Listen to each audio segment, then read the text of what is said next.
Hello everyone, welcome back to our channel Billu's Academy. In previous videos we have learned about few chapters like acid, bases and salt, chemical reaction and few other things, right? So in this video, in this class you'll learn about a new chapter which is the sixth chapter of Sslc science. It is a part of biology. You can say it as a first chapter which belongs to biology. It is life process. What is this life process, sir? What do you mean by life process? Anything, any function, any activity, any process which is performed or which is carried out to maintain a body of any organism, let it be human, let it be microorganism, let it be plants, any living creature carries some functions, some activities in order to maintain life. Those activities, those functions are called as life process. You can read it out in a simple word, simple statement as the function that are carried to maintain the life of any organism are called as life process. Like nutrition. You all know that nutrition is very important for a living organism, right? Without nutrition there will be no energy. Without food you will not get energy. You all know that, right? Apart from nutrition, respiration. If you don't respire, if you don't breathe, will you be able to survive? Will you live? No, you cannot.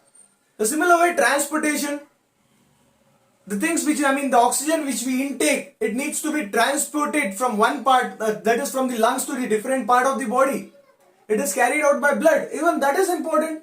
Without transportation, it is impossible. The same way, excretion. Even excretion, it is important to remove out the waste which is left over. We eat lot of junk, right? Through which waste is being produced. Okay. We need to throw out that waste. For that, excretion is important. Apart from that, reproduction, to carry the continuous process of chain of living organism, reproduction is important. Here in this chapter you will not study about reproduction. There are many other life processes that is important to maintain body functions. Okay. In this chapter you will mainly study about nutrition, respiration, transportation and excretion. These are the four topics that you will be studying in this particular chapter. So remember, you doesn't need to go deep into each and every concept here. It is just a basic common concept which has been explained in this chapter, and it is a very easy chapter. In biology I can say this is the easiest chapter. I agree that this is a lengthy chapter, but concept wise, once you understand the concept, once you understand what nutrition, how it happens in human beings and plants, it is very easy. It doesn't need to memorize anything. You just need to understand. Once you understand it very well, it will be very easy for you guys. Okay, so now let's get started with our first topic, nutrition. Nutrition. So what is this nutrition, sir? Nutrition is nothing but it is intake of food and derive energy from it. That is the simple meaning of nutrition. Okay. There are many type of nutritions. Okay. Mainly in this chapter, you will be studying about two types of nutrition. One is the autotrophic nutrition.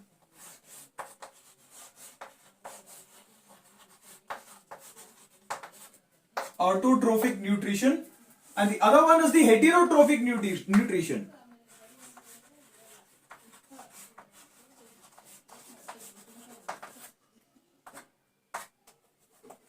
Okay. Autotrophic nutrition, heterotrophic nutrition, by the name itself you can identify autotrophic, self-synthesizing. Okay, the organism which can manufacture, which can self-synthesize their food are called as autotrophs. Okay, autotrophic you have two types of nutrition. One is the photosynthesis, the other one is the chemosynthesis. You will be studying only about photosynthesis here in autotrophic nutrition. Okay, in heterotrophic, there are many types of heterotrophic nutrition which we will talk about it later. First we will see about autotrophic nutrition. First one is the photosynthesis. In photosynthesis what happens? You are studying this from class 7, class 8 also you are studying photosynthesis. Plant use sunlight, and in the presence of sunlight and in presence of chlorophyll they manufacture their own food. Okay, this process is called as photosynthesis. You are studying this from a long period, maybe from your 6th standard, 7th standard, and here also you will be studying this again. Because you need to understand photosynthesis, how this carries. This is being carried in 3 steps. Okay, not just suddenly sunlight comes and hits the plant and food is being manufactured immediately. It doesn't happen like that. Okay, there are several steps which are involved in photosynthesis. So basically 3 steps. Photosynthesis includes 3 steps.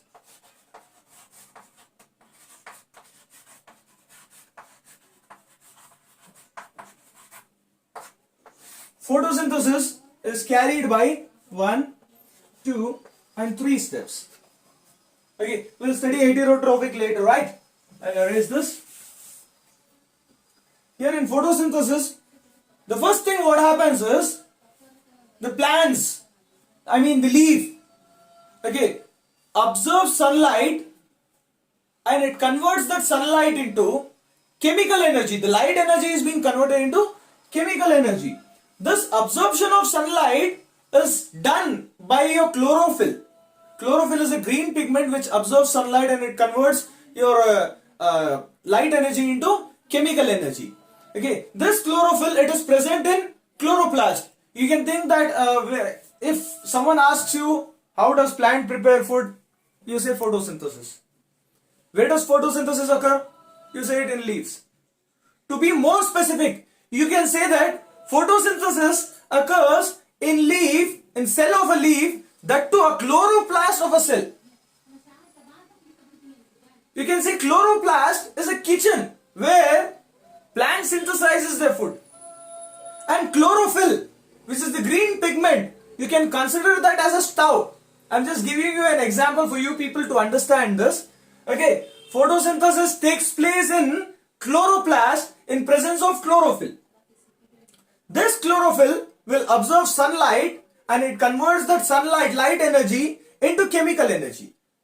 Then that chemical energy is utilized to break down water into hydrogen and oxygen. That is the second step. Okay, I'll write down the first step over here. Okay, I have written all the 3 steps which is being carried and which takes place in photosynthesis. First, what happens is, as I said you, absorption of light energy by chlorophyll, a green pigment present in chloroplast, that is in cell of plant. Okay, it is done. Okay, the second process is using that light energy, that light energy which is consumed is converted into chemical energy. That chemical energy is used to break water into hydrogen and oxygen. So here, the last and the final step which takes place is the carbon dioxide which the plants take in through their stomata. What happens is the carbon dioxide gets reduced into glucose. So I'll write down, you'll understand better with the formula here. Here, carbon dioxide. How is carbon dioxide coming here, sir? There will be stomata present in plants. It will look something like this. There is one cell. There is another cell. Okay, this gap which you see here, present between the 2 cells. Okay, this is called as stomata. This is stomata here. Okay, these are chloroplasts. This is the nucleus. There will be other cells which will be surrounded for this is.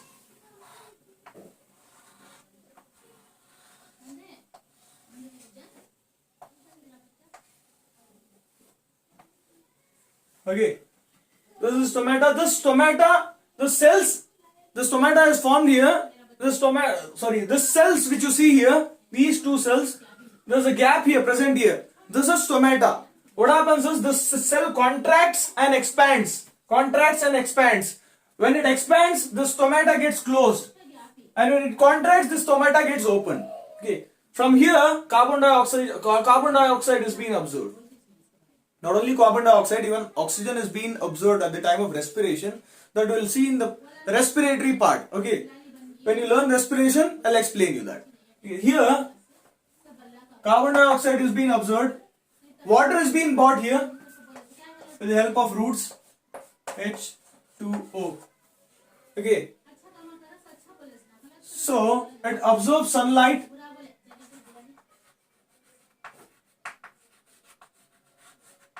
Okay. What absorbs sunlight? This chloroplast which you see here, it absorbs sunlight. This chloroplast. This is chloroplast. Okay. So it absorbs sunlight. Chlorophyll absorbs sunlight which is present in the chloroplast. Okay. In the presence of sunlight, the sunlight is converted into chemical energy. What happens? First it gets converted into chemical energy. Then what happens is, once it is being converted into chemical energy, this hydrogen and oxygen is break down into different sessions. It is break down into hydrogen and oxygen with the help of chemical energy which is converted from the sunlight. Which converts the sunlight energy into chemical energy? It is your chlorophyll. Okay. This breaking down hydrogen and oxygen. The hydrogen gets combined with carbon dioxide. That means the carbon dioxide is getting reduced. You have read about the reduction, right? Okay. In the second chapter, oxidation reduction, in the first chapter, oxidation and reduction. So addition of hydrogen or removal of oxygen is called as reduction. So here hydrogen is being added to carbon dioxide. It forms C. Hydrogen is being added O. That is C6H12O6. Okay. Here this oxygen which is separated here, it is released as a byproduct. Okay. This is what happened. First, water and carbon dioxide is being absorbed by the leaf and the roots of the plant. Okay. Sunlight is being absorbed by the chlorophyll which is present in the chloroplast. That chloroplast converts this light energy into chemical energy. Then what happens is reduction of carbon dioxide takes place. It gets reduced into glucose, C6H12 and O6. Oxygen is being released as a byproduct. Okay, this happens in plants. This glucose which is formed in plants, it is stored in the form of starch. It is stored in which form? Starch. Okay, so this is basically a nutrition which takes place in plants. Okay, so here, if you want to define nutrition, just a question is being asked to you, define nutrition in plants. Then what you say is, conversion of simple inorganic substance. This water is an inorganic substance and this carbon dioxide is also an inorganic substance. Conversion of simple inorganic substance into complex organic substance for food products. This is a complex food product. Okay, into a complex food product in the presence of sunlight. In the presence of sunlight, everything is happening here due to sunlight, right? That's called as photosynthesis. Simple. Okay. So now, since you have understood this photosynthesis, what happens in photosynthesis? So photosynthesis, it is autotrophic mode. Here, plant is preparing their own food. They are preparing their own food. Unlike animals, we cannot prepare our own food. Yes, we prepare our own food at kitchen and everything. But here we use them and we prepare food. We are dependent on plants directly or indirectly. Or we extract food from animals, other animals. Okay, so that kind of nutrition is called as heterotrophic nutrition. In autotrophic nutrition, you are clear with autotrophic nutrition. Autotrophic nutrition, I'll repeat it again. A process in which an organism can manufacture or prepare their own food is called as autotrophic nutrition. For example, plants. Photosynthesis is mainly carried in plants, right? There's one more example which is chemosynthesis. Okay, here in photosynthesis what happens? Plants prepare their own food using sunlight and the presence of chlorophyll. Okay, here absorption of sunlight by chlorophyll is done, the first step. And the second step is a conversion of water into hydrogen and oxygen. Once it is being converted into hydrogen and oxygen, oxygen is released as a byproduct. That hydrogen gets combined with carbon dioxide which is present here and it gets itself reduced into glucose. Okay, you're clear with this, right? So now we have learned nutrition, autotrophic mode of nutrition. Let us move to one more type of nutrition which is heterotrophic mode of nutrition. Okay, heterotrophic mode of nutrition. Heterotrophic nutrition. So in heterotrophic mode of nutrition, what happens is the organism, it cannot prepare their own food. They are directly or indirectly dependent on other organisms for their food. Okay, so like animals, insects, or you can say microorganisms like amoeba, paramecium, etc., etc. So here you see that the way of extraction of food is different when compared to humans, and the way of extraction of food is different when you compare few parasites like what do you call paramecium, euglena. They are different types of insects, animals present. There are different types of obtaining food from other organisms. So mainly in this class you will study three types of heterotrophic nutrition. Okay, the first one will be your saprophytic nutrition.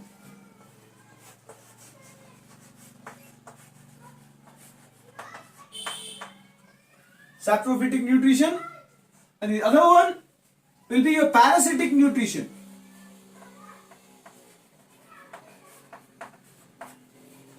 And the last but not the least will be your holozoic mode of nutrition.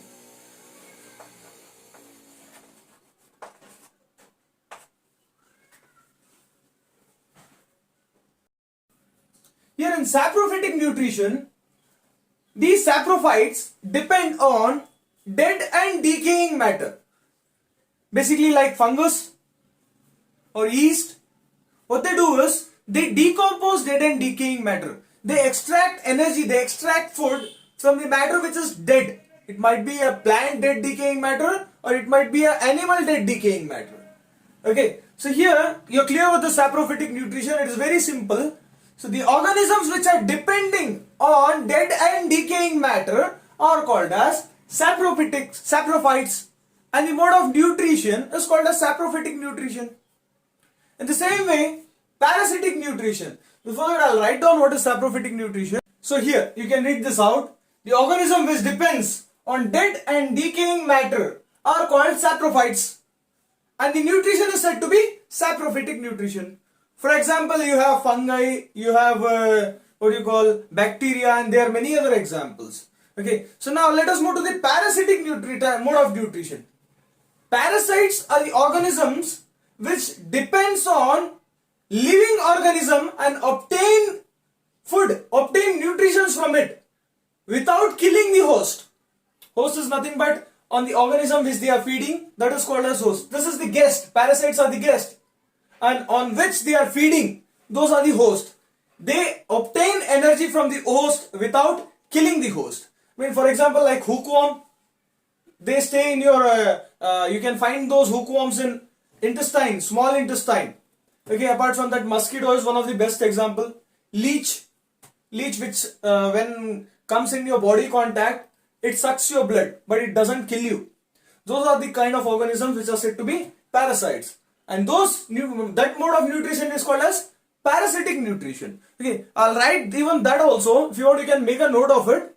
Okay, I'll write it down over here. So here is the definition for it. So the organism which depends on other living organism for their food are called as parasites. And the nutrition is said to be a parasitic nutrition. It is simple, right? For example, hookworm, mosquito, you have leeches. There are many examples that you can say about parasites. Okay, apart from this, there is one last type of nutrition which is holozoic nutrition. Holozoic nutrition is a kind of nutrition which occurs in human beings, animals, and many other creatures that you see around you. Okay, these are the organisms which feed upon living organisms, which are directly or indirectly dependent on living organisms. Okay, these extract food, parasites extract food from the living organisms, from the host, but they don't kill it. But here holozoic creatures, what they do is they kill the organism and they eat it, like humans. Even plant, we are eating plant, we are killing that organism, we are cutting it and we are cooking it and we are eating it. That means we are dependent directly on that organism, on that particular organism. Such a type of nutrition is called as holozoic nutrition. Okay, basically here in this chapter, this you have to remember this. We will study about holozoic nutrition. Okay, this is found in human beings. Okay, we studied something which is found in plants, right? The type of nutrition, photosynthesis, we studied in plants. Here, we will study the type of nutrition which takes place in human beings. That is nothing but digestion in human beings. Okay, let us now move quickly. So let us now start with our digestive system. Digestive system, first let us learn what are the parts of our digestive system. This digestive system is also called as alimentary canal. What is it called? Alimentary canal.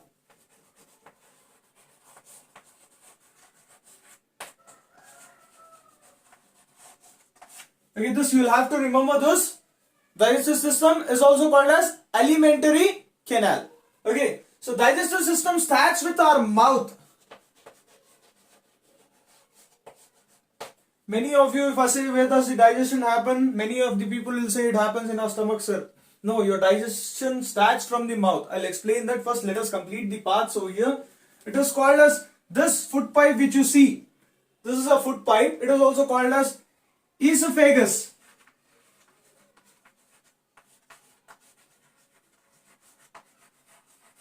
Okay, and this is stomach.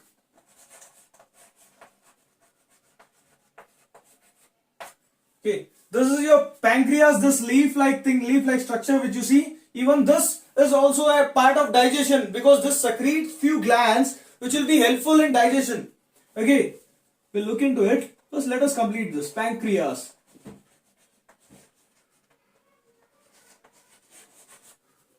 Okay, this is your large intestine.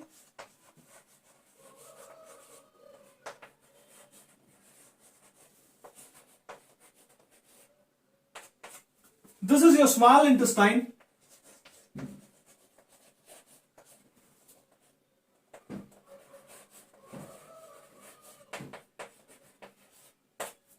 This is your anus.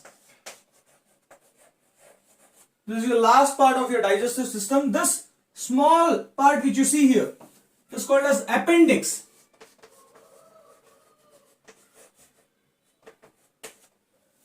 Okay, this is your liver.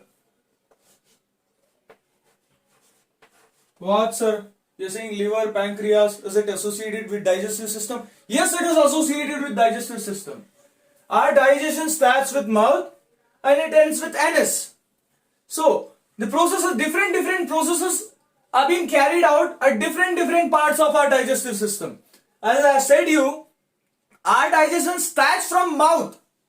The moment you take in your food, you eat your food, you chew it using your teeth. Okay, once after chewing it using your teeth, you'll mix the food along with the saliva using your tongue. Saliva, the saliva is secreted, it is secreted. There will be a salivary gland present here. Okay, it secretes saliva. What is present? Salivary gland.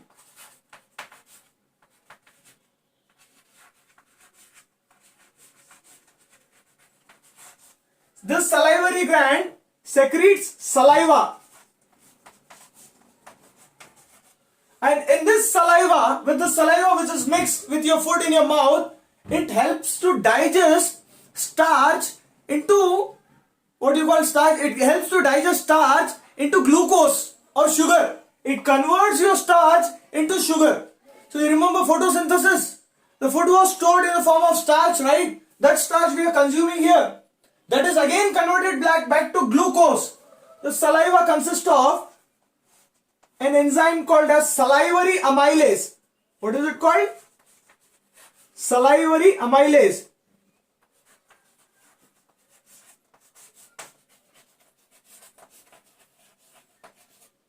Okay, this salivary amylase get mixed with the starch and it converts the starch into glucose. What does it do? It converts the starch into glucose. Here in mouth what happens? I'll repeat it again. The mouth you chew it and you mix the food with the help of tongue you mix the food and saliva. Saliva is secreted from salivary gland. This saliva contains salivary amylase which is an enzyme. This enzyme converts your starch into glucose. Getting it? After that, the rest of the part of the food, only the complete digestion is not completed here, right? There are still fats left, proteins left, and there are so many other things left. Okay, the food again passes through this. This is the common point, which is also called as pharynx.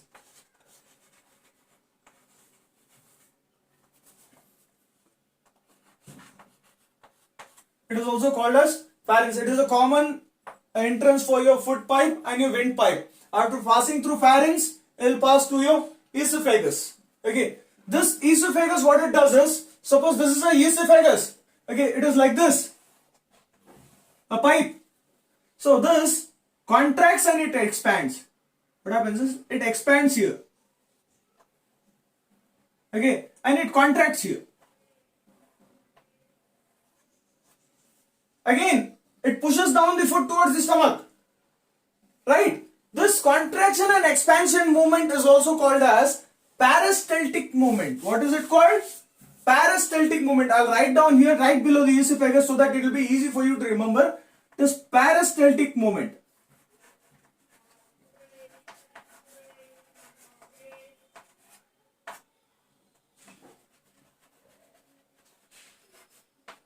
Okay. With the help of this peristaltic movement, that means contraction and expansion of this esophagus, okay, the food is pushed towards the stomach. Okay, as soon as the food enters the stomach expands a little bit. What happens? The stomach expands a little bit. As soon as the stomach expands, gastric juice is released with the help of gastric gland. The gland which is present in your stomach is called as a gastric gland.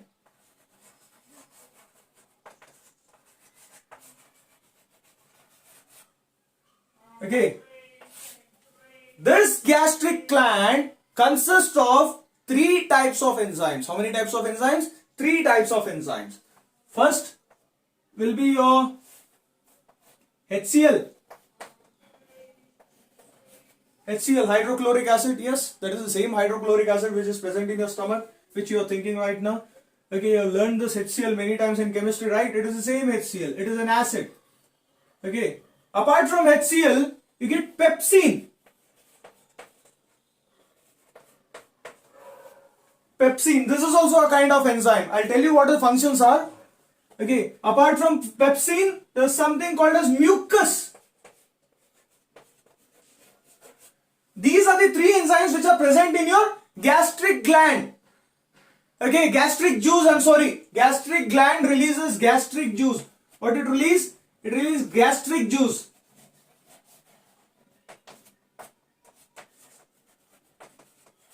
This gastric juice contains HCl, pepsine and mucus.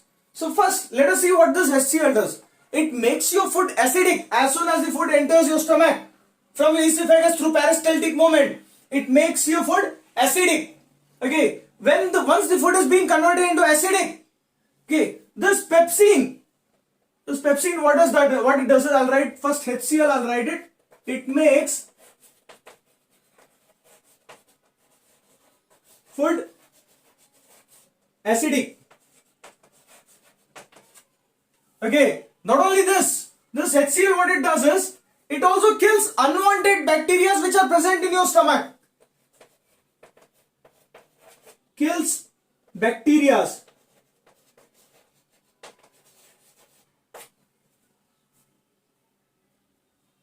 Okay, this pepsine, what it does is, it converts all your protein are present in your food, right? Here, this starch got converted into glucose. Rest of the food is still yet to get digested, right? So here, pepsine, what it does is, it converts your protein into amino acid.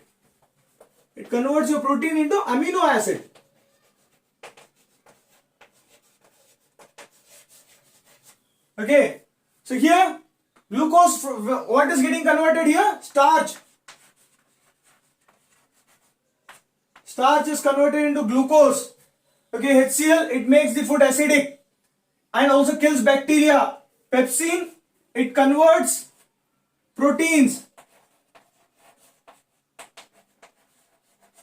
into amino acids. So this mucus which you see, HCl is a deadly acid. It can burn your inner lining of your stomach, right? So this mucus forms a layer on the inner lining of the stomach and it protects the harsh action of HCl to affect the inner lining of the stomach. Getting it? So this mucus, what it does is, it prevents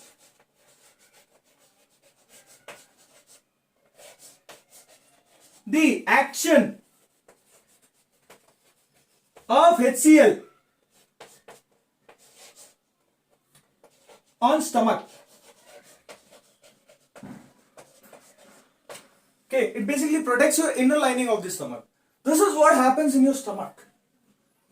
Okay, so these are the three enzymes which are released, which are present in your gastric juice. Gastric juice is released from your gastric gland, and these are its functions. So once the protein is being digested and the food is being getting converted into what you call acidic, so it is being passed into a small intestine. What is happening here? It is passing into small intestine here. It enters here to this intestine.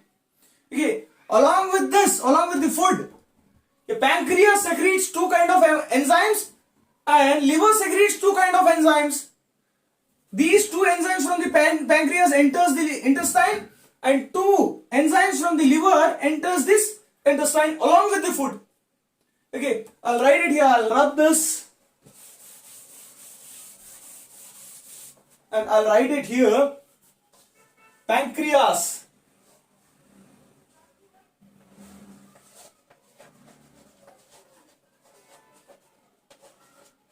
Okay, it secretes bile salt.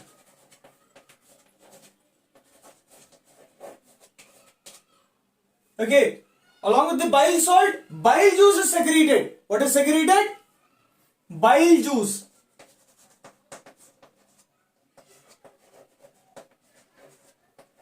Okay, this bile salt, what it does is, this bile salt, okay, there is fat present in our food. Okay, there will be large globules of fat which is present in our food. Okay, it breaks down that large fat globules into small fat globules. It breaks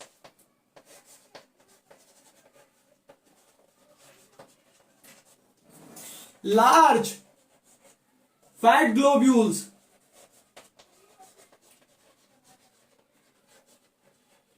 into small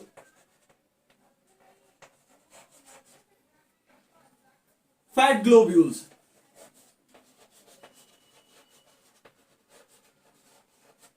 Okay, this process of breaking down of large fat globules into small fat globules is called as emulsification. You have to remember this, guys. It is very important. You have to remember, if the question is asked, what is emulsification? You can easily say that the process of breaking down of large fat globules into small fat globules with the help of bile salt is called as emulsification.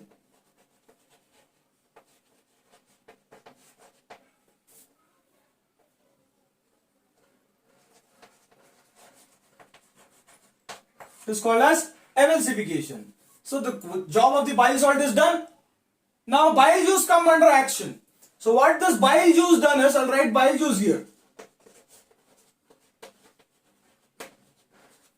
This bile juice makes the food alkaline. What does it make? It makes the food alkaline. Alkaline you have studied in acid, bases and salts, right? Water soluble bases are called as alkaline. Here the food was acidic. HCl converted into acidic. Here the remaining food will be converted into alkaline. It makes food alkaline.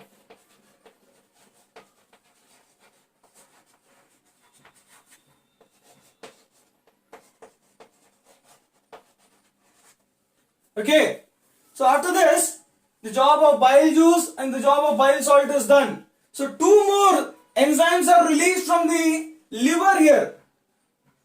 Okay, these are the enzymes which are released from the pancreas, which I have explained you. There will be two more enzymes which will be released from the liver, which enters the small intestine along with the food.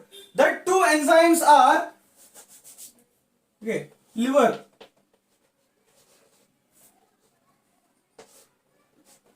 The first one is your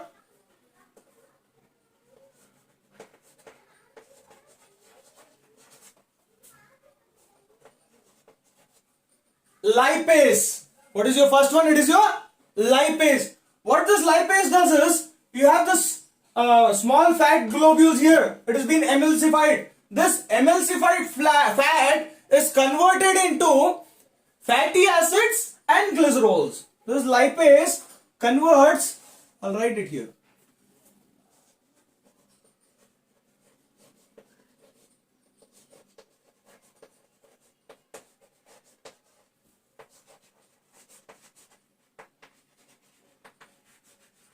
fatty acids and glycerol.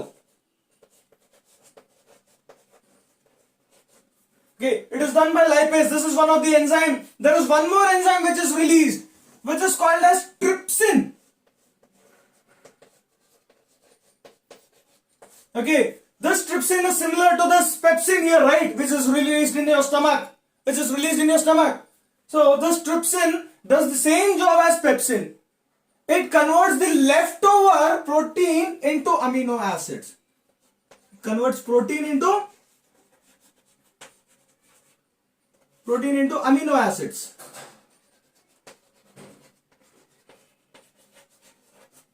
Okay, this is it. A complete breakdown of food. It's completed. Okay, in mouth, what happened? Glucose was starch was broken into glucose, and after that, through peristaltic movement, passing through the food, it enters to the stomach. In stomach, there will be three enzymes. One is your HCl, which converts food into acidic. After that, what happens is this pepsin changes your protein into amino acids, and mucus protects your inner layer of your stomach. Okay, after that, once that is done, this food is being passed to small intestine. In small intestine, what happens is there will be two enzymes which will be coming from the pancreas, two will be coming from your liver. The enzymes from the pancreas are bile juice and bile salt. Okay, this bile salt, it converts your big fat globules into small fat globules. Okay, and that process is called as emulsification. After that, what happens? This bile juice which is present, which is coming from the pancreas, it converts, it makes the food alkaline. After that, what happens?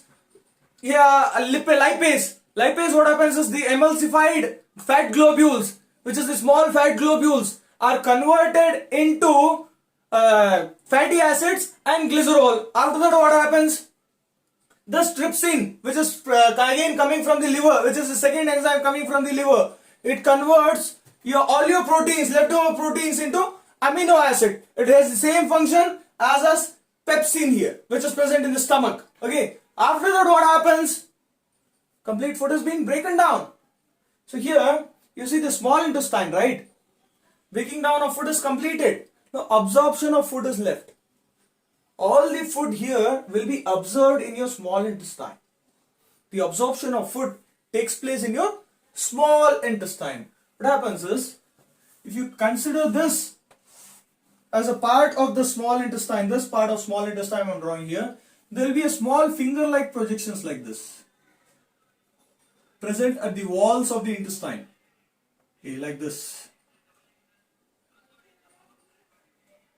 These finger-like substances increase the surface area of the intestine because major absorption of food, the food which is being completely broken down here, will be absorbed by these villis. These finger-like substances present in small intestine are called as villis. Okay, these villis will be rich in blood vessels. Okay, the complete digested food, the complete breakdown food will be absorbed by these villis, which is present in your small intestine. Okay, once the food is being absorbed, there will be waste material which will be left, right? That waste material goes to your large intestine, to this part. Okay, this large intestine, what it does is, it does not help and it does not carry any digestion, but it absorbs the water which is present in that waste food, which is present in that leftover product. Okay, once the water is being absorbed, the waste is thrown out from this anus. This is the complete process which takes place in your body. Okay, by this we have completed the digestion, we have completed nutrition. Now we will have to study respiration. So this food which is absorbed by this intestine, it is sent to different parts of the cell, different parts of the body. Each and every cell in your body requires food. So what happens to that food in that cell? Let us look into it in respiration. Okay. Yes, respiration. So before getting into respiration, let us learn about few respiratory organs. Respiratory organs of human body. That means your respiratory organ and my respiratory organ. Okay. So it starts from nose. Nasal cavity. It is also called as nasal cavity.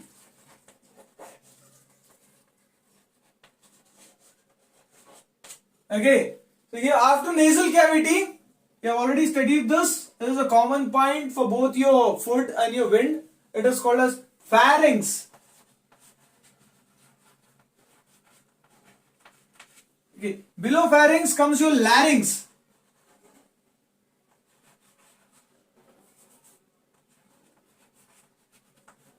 Okay, after larynx, this cartilage structure which you see, this structure, this entire structure from here to here, it is called as trachea. Okay, after this, the trachea, you can see this trachea is getting divided into two branches, right? Here, this branches are called as bronchi. And this bronchi is further getting divided into many branches here, small branches, minute small branches. Okay, these are called as bronchiole. What is it called? Bronchiole. Okay, bronchi, bronchiole. At the end of the bronchiole, you see this, a small balloon-like structures, dotted structures. These are alveoli. What are these? Alveoli. Okay, this plays major important role in your respiration.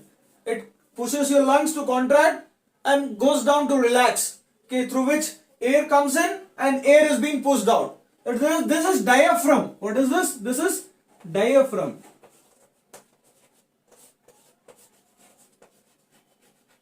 Okay, these are the major respiratory parts. Okay, since you know the respiratory parts now, let us look into how the respiration happens in this cavity, in these regions. There is one more type of respiration which is called as cellular respiration. After this, we'll look into that. So first let us learn what happens here in nasal cavity. In nasal cavity, what happens is, the air that we breathe in, many people get confused that we breathe in oxygen. We don't breathe in oxygen. We breathe in air which is rich in oxygen. Getting it? So oxygen is present in abundant amount in our nature, right? So the air which is contained here, which we are breathing in, it is already rich in oxygen. Okay, so we breathe in oxygen rich air, and this air contains lot of impurities, lot of dust. It is being filtered by our nose, by hairs which is present in your nasal cavity. There will be small hair-like structures present in your nasal cavity, right? You have seen this, hair-like structures. Okay, it will be filtered, the air will be filtered with the help of those small hair-like structures present in our nasal cavity, and also the mucus which is present in our nasal cavity.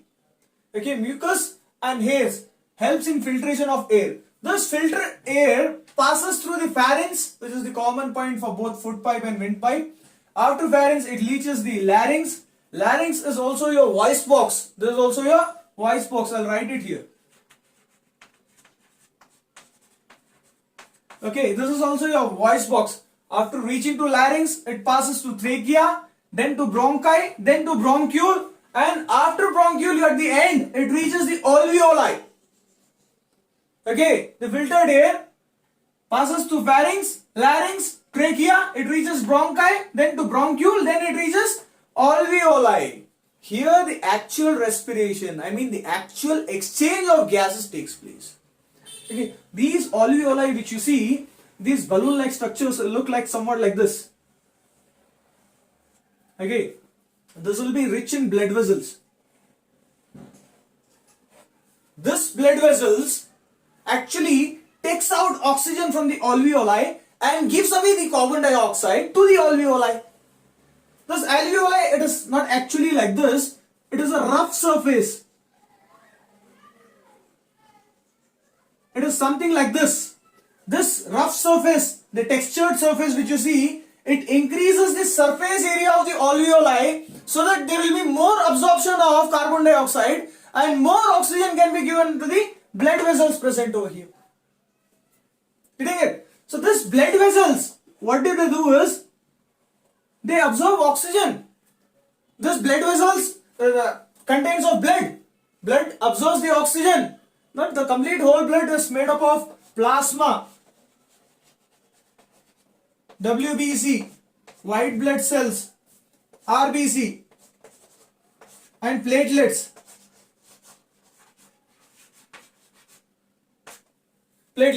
Among these, this RBC which you see here, red blood cells, okay, it contains a pigment called as hemoglobin.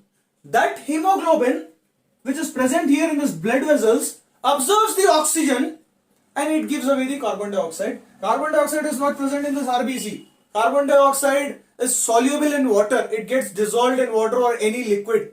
Okay, so here I'll tell you, you'll get to understand, you'll understand what happens exactly. So here, you have to remember, this blood vessels contains hemoglobin. That hemoglobin absorbs the oxygen and it becomes a temporary compound called as oxyhemoglobin. What does it become? It becomes oxyhemoglobin. Okay, this hemoglobin actually takes the oxygen to different parts of our body, or it carries the oxygen to the different cells that are present in our body. Okay, so why is hemoglobin carried? Why is the hemoglobin required here to carry oxygen to different parts? Oxygen can dissolve in blood and it can get into any part of the cell, any part of the body, right? So here, you have to remember that oxygen is a less soluble component. It doesn't get dissolved in liquids. So that is the reason hemoglobin is required to carry oxygen to different parts of the cell. Whereas carbon dioxide, it automatically comes back to the cell. It gets dissolved with plasma or it gets dissolved with the complete blood. Okay, because carbon dioxide is a soluble product. It is a soluble substance. It gets dissolved with the liquid and it comes back to the lungs.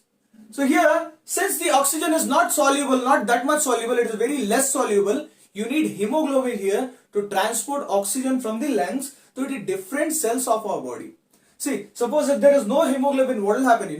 From the lungs to the toe, to the leg of our body, this oxygen, one molecule of oxygen to reach from the lungs to the toe, it will take at least 3 years. Okay, it cannot be transferred by the process of diffusion because it is less soluble. Keep this in your mind. Okay, so here, this process, this respiration, it is completed here. So now, this blood is carrying what? Oxygenated blood, oxygen. Okay, oxygen is being supplied to what? Cell. After this, the actual respiration takes place here in the cell. The cell, what happens is, I have said you in digestion, food is being absorbed by villis and it is being carried to different parts of the cell. So imagine that one molecule of food, C6H12O6, this is glucose.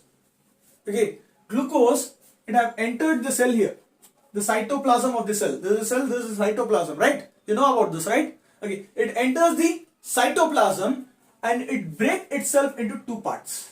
Here, this is being broken into C3, H4 and O6, and one more C3, H4 and O6. This has been broken into two parts.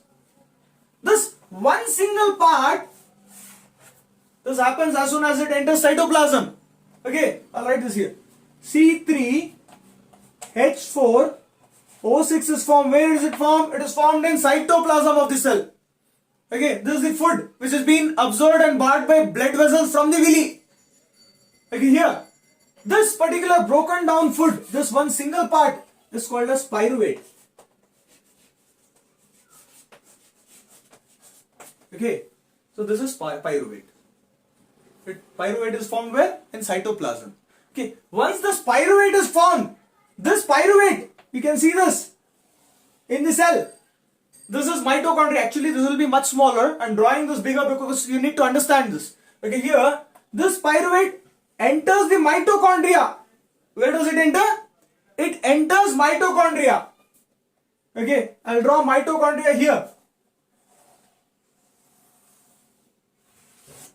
Okay, this pyruvate enters where? Mitochondria. C3, H4, O6 is the pyruvate. Okay. Those blood vessels which carrying oxygen, okay, will be brought to the cell here. The oxygen is being carried to the cell here. That oxygen is being entering to mitochondria. Here oxygen is present.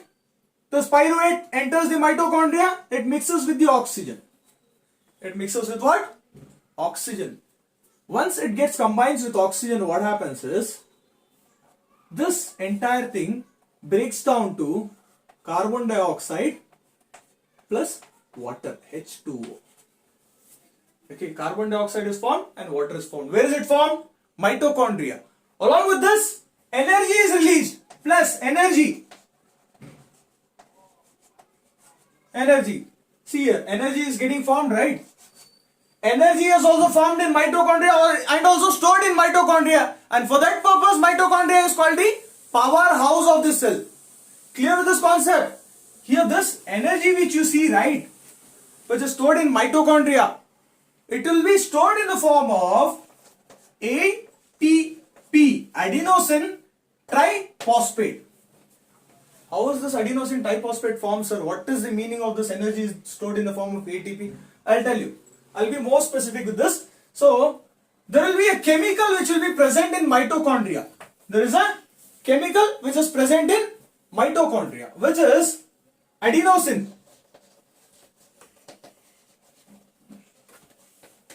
Okay, this adenosine is a molecule here. TP, triphosphate. But this TP, before formation of energy, it will be in DP, which is diphosphate. One phosphate here, one phosphate here. It is ADP. Okay, this is already present here in the mitochondria, this chemical. ADP, adenosine diphosphate. As soon as the energy is released here, with the formation of carbon dioxide and water. Okay, how is carbon dioxide formed and water formed? You're clear with this, right? Here pyruvate reacts with oxygen to form carbon dioxide and water. Okay, energy is also released. As soon as the energy is released, this energy, what happens is, it binds one more phosphate to this particular molecule. Okay, so this becomes, instead of ADP, it becomes ATP. Now you're clear with this? Okay, so this energy which is stored here in the last bond, now you can see this has been stored here in the last bond, right? When we utilize the energy, this bond breaks and it again gets converted into ADP. Again, when the energy is formed here, this ADP is again getting converted into ATP, bond is formed, energy is released, again bond is formed here. Again, if we utilize that energy, this bond again breaks and it forms ADP. This goes on repeating, this goes on continuing. Okay, so finally when the energy is formed, it is stored here in the form of ADP, that is in the last bond. Okay, and here oxygen is used here to the formation of this energy. Okay, this entire process which you see, which is taking place in the cell, it is because of oxygen, right? Oxygen and glucose present here. Okay, it is taking because of this. This particular process is called as cellular respiration. It is called as what? Cellular respiration. Okay, in cellular respiration also, you have two different types of respiration. One is the one which I have explained to you in the presence of oxygen. It is called as aerobic respiration. I'll rub this out for you. So I guess you're clear with the diagram and you're clear with the alveoli and all the part here. I'm rubbing this out because I don't have much space here. If I rub this out, it will be easy for me to explain you guys. Okay, here, this is happening, this is taking in the place of, taking in the presence of oxygen, and this kind of respiration is called as aerobic respiration. Aerobic respiration. Okay, aerobic respiration is the respiration which takes place in the presence of oxygen. Okay, there is one more type of respiration which is called as anaerobic respiration.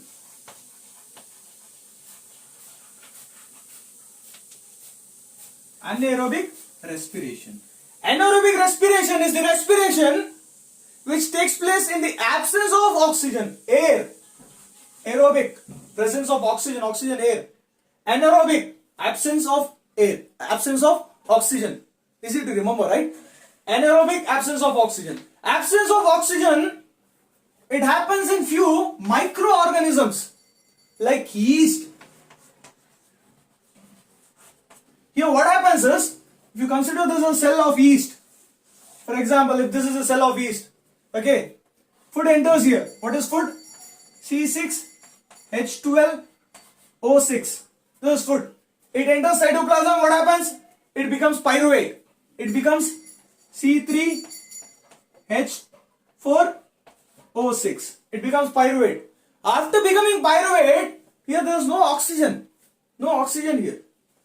In absence of oxygen, what happens is, this gets converted into ethanol. Ethanol and carbon dioxide. And energy is also released, plus energy. Okay, this is what happens in yeast in the absence of oxygen. So you see this, aerobic respiration also energy is released. Anaerobic respiration also energy is released. So what is the difference, sir? I'll tell you. See here, by using one molecule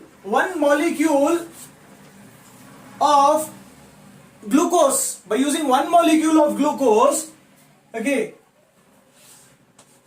30 ATP is formed. 30 bonds of phosphate are formed. This is one bond. Similarly, there will be another bond. Similarly, there will be another bond. 30 bonds of ATP will be formed. Okay, but here in this case, only 3 ATP is formed. 3 bonds of phosphate will be formed. Okay, this ATP basically is also called as the energy currency of life. It is called as energy currency of life. Here you see there is more energy. Here you see there is very less energy. Yeast is a very small organism. How much energy does it need? It needs very less energy. With this energy it will run its process. With this energy it will fulfill its living. Okay, but complex organisms like human, animals, they need more energy. So they need oxygen to produce more energy. Understood? Clear with this concept? So here you can see this anaerobic respiration, it is taking place in yeast. Apart from yeast, it also takes place in humans also. It also takes place where? In humans. What happens actually is, so here, okay, I'll rub this yeast part. So here what happens is, you see this, glucose, it forms pyruvate as soon as it enters the cell. The same process in yeast, same process in aerobic and same process in anaerobic. Okay, it enters here, cell, it forms pyruvate. After forming pyruvate, what happens is there is no oxygen. In our body, it becomes lactic acid. Lactic acid. It becomes what? Lactic acid. And energy is released. This lactic acid causes cramps, causes pain in our body. So whenever you do exercise, more work, more running, okay, you get pains in your body, right? That is because of less amount or no amount of oxygen is supplied to your muscles.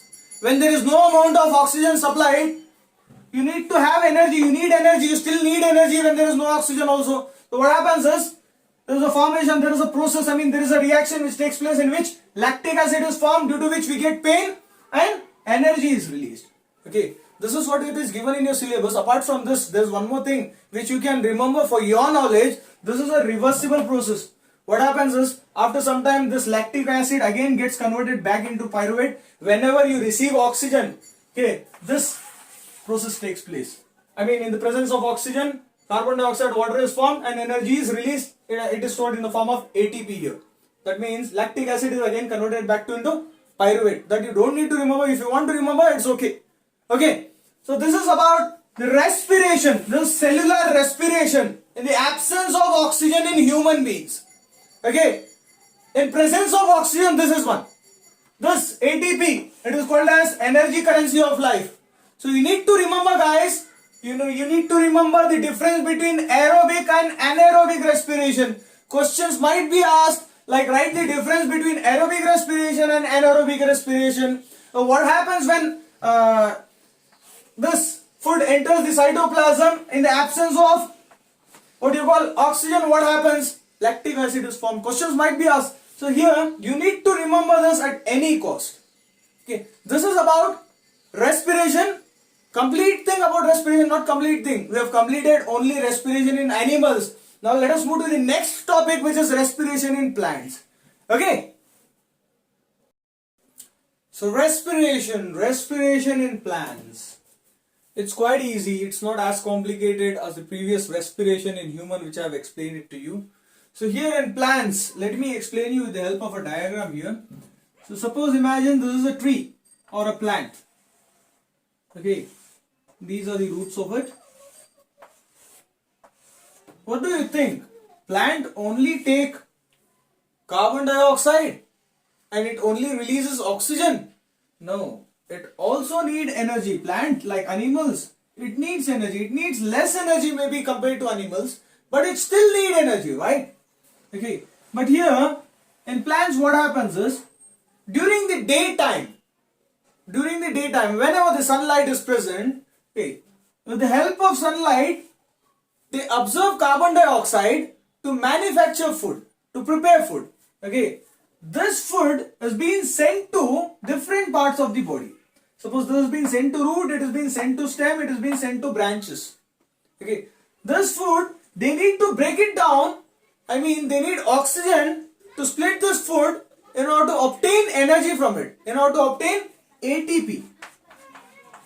Basically here, aerobic respiration takes place. Okay, food in the presence of oxygen breaks down to carbon dioxide and water. Okay, here what happens is, here, to absorb oxygen, there is no special place or special unit in plants. Like you have stomata here. Okay, stomata, exchange of gases being done through stomata. Exchange of gases are done in stem cells also. There are specialized cells present in the stem which will absorb oxygen. Okay, and it absorbs oxygen and the food is being collected from the leaves. The food is being sent from the leaves through phloem vessels. It reaches the stem. The oxygen which is absorbed from the stem breaks down the food and energy is being obtained. Okay, so here the same way, the same process is being carried in roots as well. Roots, they are small hair-like, single-celled hair-like structures present in the root which absorbs oxygen from the soil. Once the oxygen is being absorbed, the food prepared here in the stomata, in the leaf, chloroplast, chlorophyll, using chlorophyll in the chloroplast, food is being prepared. This food is sent to the roots through phloem vessel. Okay, once it is being sent to the roots, using the oxygen which the root hair has been absorbed, it breaks that oxygen and it obtains energy. Getting it? Why, where that energy is utilized, why it is utilized, that you learn in circulation, which is the next concept. First you learn a human circulatory system, then we learn about a circulation which takes place in plants as well. So now I think you are very clear here. Basically at the daytime also respiration takes place.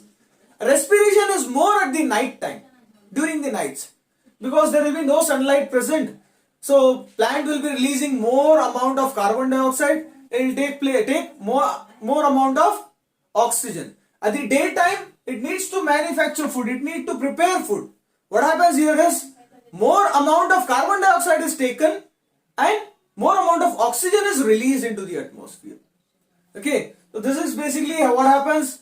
This is about the respiration in plants. There is not much to know about respiration in plants. Not only respiration, in nutrition also there was very little to learn about plants. Here you saw in respiration, there is nothing much to learn about it. Even in excretion also there is nothing much. Even in circulation also there is nothing much. Overall you can say the part of botany part, the plants part, the respiration, excretion, transportation, all the life process which takes place in plant, it is very easy to learn and very easy to remember. Okay, let us now move to the next topic, which is circulation or transportation. Transportation in humans. Okay, after transportation in humans, we'll look into transportation in plants as well. So transportation basically in human body, transportation is done by blood.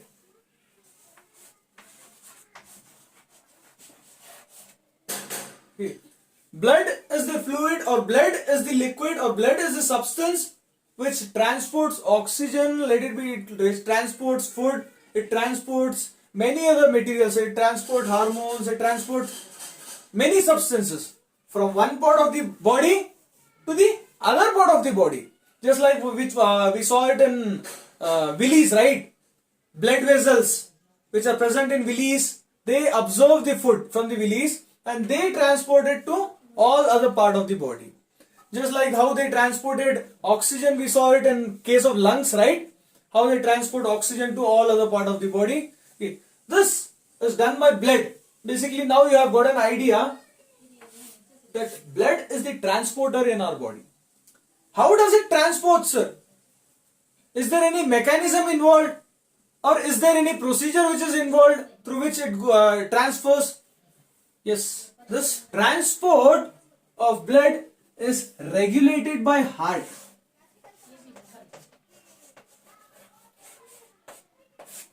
It is regulated by our heart. Heart pumps the blood. Okay, it pumps the blood so that the blood can reach the cells of different parts of the body and it delivers the oxygen and it delivers the food to it. Okay, so here, before getting into how it pumps, let us look into some basic parts of the heart. Okay, different parts of the heart. So here, this is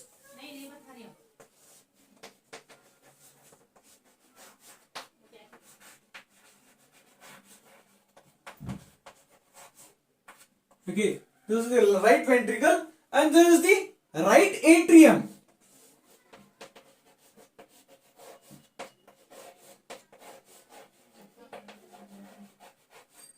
Okay, this is the right atrium.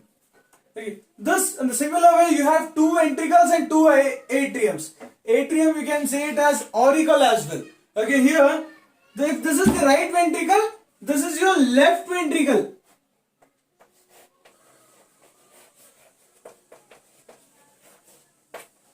And this one will be your left aurium or left atrium. Sorry, auricle or atrium. Okay, these are the four chambers of heart. Just like a human being have four chambers, there will be different chambers present in different organisms. For example, like frog, it have three-chambered heart.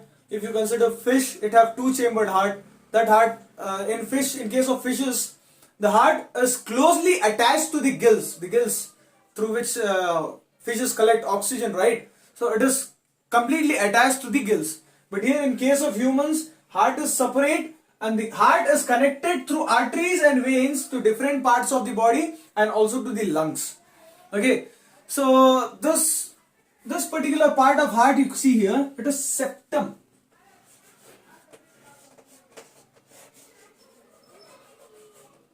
It's called as septum. This basically divides the heart into two portions. This is because to avoid the mixture of pure blood and impure blood. Whereas in three-chambered heart, what happens is the impure and the pure blood gets mixed up a little bit. But it doesn't affect or it doesn't harm that organism, because the organism is designed in such a way, even if the blood is being mixed up, the oxygenated and deoxygenated blood is mixed up. So it should be able to survive, because like for example, frog it's a three-chambered heart. Few of the impure blood gets mixed up with the pure blood also. That condition, what happens is the frog is able to breathe through the skin also. It has that ability to absorb oxygen which is present in the environment through its skin. Okay, for that purpose, maybe it is made up of three-chambered heart. Okay, but here human beings require a proper separation of pure blood and impure blood. That is how it is being separated by a septum. This is septum. This part which you see is a septum. Okay, so this part, this pipe which you see, okay, through this pipe deoxygenated blood enters. I'll write deoxygenated blood as carbon dioxide blood, CO2. Okay, and this is called as vena cava.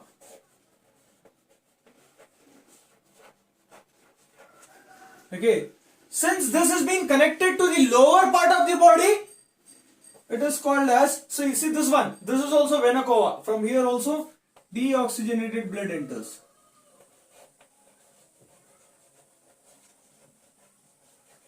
Okay, this is connected to the lower part of the body, this is connected to the upper part of the body. CO2 enters here.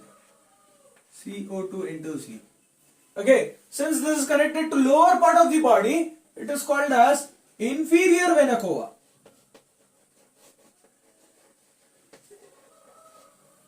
And this which is connected to the upper part of the body, it is said to be superior vena cava. Okay, this is inferior, this is superior. Connected to the lower part, connected to the upper part. So through this vena cava, the blood enters. What kind of blood? Deoxygenated blood, carbon dioxide blood, CO2 here, CO2 here. Okay, it enters here. Carbon dioxide blood enters here. Okay, here. So this is the left part, sorry, right part. Let us see towards the left part as well. So okay.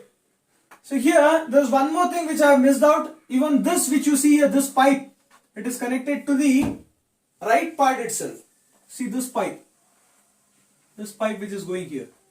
It is coming from this area. Okay. So carbon dioxide blood even enters here. After entering here, it enters here.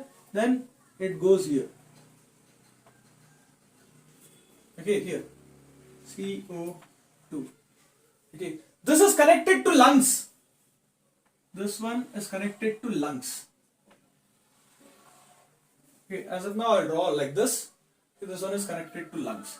Okay, this is called as pulmonary artery. This is called as pulmonary. This is connected to veins, so it is called as pulmonary. And this is pulmonary artery.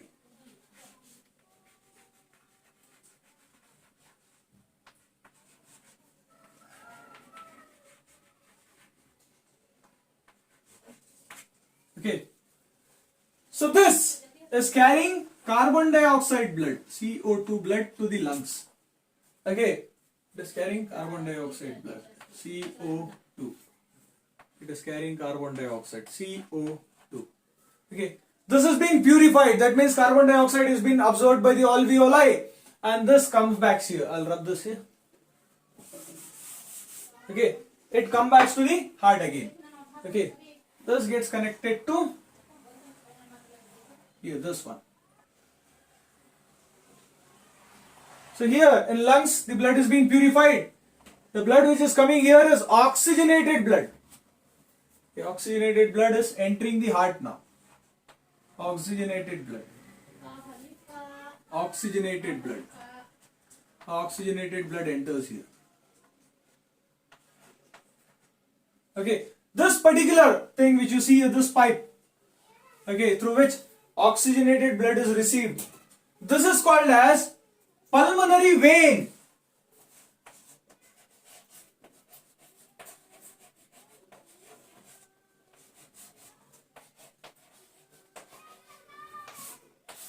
Pulmonary artery, pulmonary vein.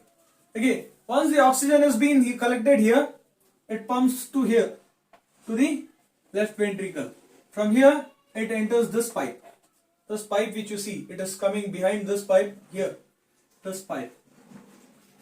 This pipe. Here, oxygenated blood, O2. Here, oxygenated blood, O2. Okay. This is called as aorta. What is it called? It is called as aorta.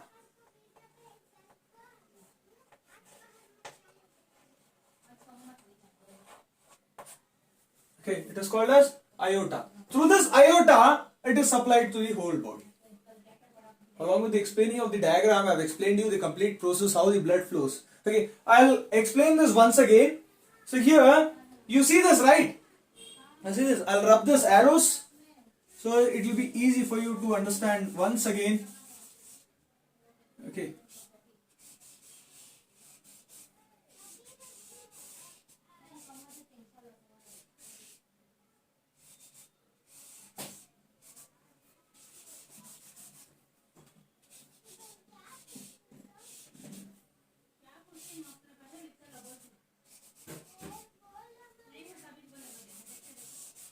Look at this carefully now. I'll explain this to you once again. So here, the circulation, let us consider from deoxygenated blood. Okay, if you want, you can consider from oxygenated blood as well. But let us consider from deoxygenated blood. So it will be very easy for you to understand. Okay, inferior vena cava and superior vena cava receives the blood from different part of the body. Inferior vena cava receives from the lower part of the body. Superior vena cava receives the deoxygenated blood from upper part of the body. Let me consider the deoxygenated blood as CO2 blood, carbon dioxide blood. Okay, this from superior vena cava, it enters here. It enters your right atrium, CO2. And it also comes, the blood also comes from inferior vena cava, which is from the lower part of the body. It enters from here as well, which is CO2. This CO2 is being shifted to right ventricle. How it is being shifted? This heart contracts, this part of the heart. This right atrium contracts. What happens? This contracts. As this contracts, due to the pressure, this carbon dioxide deoxygenated blood shifts downward. It shifts down here. If this is contracting, this is in an expansion mode. Okay, since this is expanded, it is being flown down. Here you have carbon dioxide blood, which is deoxygenated blood. Okay, so when this expands, this has been contracted, blood is being shifted here. When this expands, this particular part, right ventricle, when the atrium contracts, ventricle remains expanded. Now here when ventricle contracts, atrium expands. So here the blood will go back.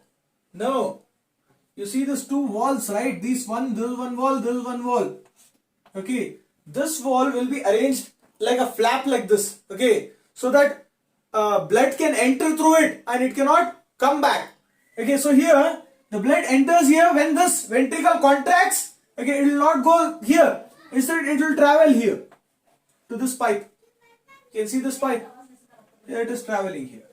So this contracted, the blood flowed down, and again this contracted. Instead of going back, it did not go back because of the walls here, and it entered the pipes here. The pipes here, CO2. This pipe, it is connected to pulmonary artery. This is called as pulmonary artery. It is connected to lungs. Sorry. Okay. This connected to lungs, it is carrying carbon dioxide blood. It is deoxygenated blood. You can see this. This connected here. Carbon dioxide blood. CO2 blood. Deoxygenated blood. This deoxygenated blood gets purified here. I mean, it gives away the carbon dioxide to the alveoli and collects the oxygen from the alveoli. Once the oxygen is being collected from the alveoli, this vein, this artery, this is the vein. This vein which you see here, okay, it is connected to left atrium or left auricle. You can say it atrium. Okay, left atrium. Okay, this particular pipe or this particular vein which is connected to lungs and artery. So this particular pipe or this which you see here, which is connected to lungs, is called as pulmonary vein. This This pulmonary vein which is connected to lungs brings the oxygenated blood. Okay. Carbon dioxide blood. And here the carbon dioxide blood, which is the deoxygenated blood, it gets filtered, it gets purified. That means it gives away the carbon dioxide to the alveoli and it collects the oxygen from the alveoli. So it gets oxygenated here. Carbon dioxide is being filtered. That means it is being removed and oxygen is being added to the blood. Okay. And again it flows back to the heart through pulmonary vein. It flows back to the heart through pulmonary vein. Okay. The vein which is connected to lungs is called as pulmonary vein. Okay. Once it is being flowed back to the heart, it reaches the left atrium. This is the oxygenated blood. Oxygenated blood. It reaches the atrium. As it reaches the atrium, again this atrium, left atrium contracts. That means it contracts. As soon as this contracts, the same thing will happen which happened over here.